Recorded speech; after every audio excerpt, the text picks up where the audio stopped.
عادت بنائیے مسجد کے اندر جب جمعے کے دن آئیں تو اپنی چھوٹی چھوٹی اولاد کو، چھوٹے چھوٹے بچوں کو کم سے کم 100 روپے دیجئے مسجد آنے سے پہلے، اور ان کو یہ سکھائیے کہ جمعے کے دن جب فرض نماز کے بعد غلہ تمہارے سامنے سے گزرے گا تو جیب سے یہ 100 روپے نکال کر غلے میں ڈالنا ہے۔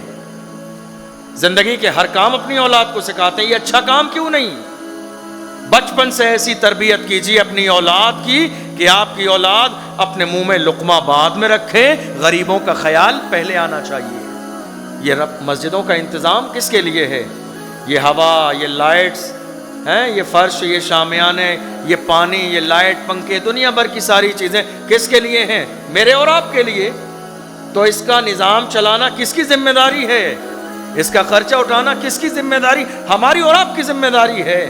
لیکن حیرانی کی بات ہے مسجد کا غلہ 5 لوگوں کے سامنے سے گزر کے خالی چلا جاتا ہے، تب جا کے کسی ایک آدمی کو 10 روپے ڈالنا کی توفیق ہوتی ہے۔ سمجھ رہے ہیں آپ؟ احساس والا اپنے سینے میں دل بنائیے، احساس والا۔ اللہ نے سب کچھ ہمیں دیا ہے، جب اللہ کے گھر میں دینے کی نوبت آئے تو سوچنا کیوں ہے؟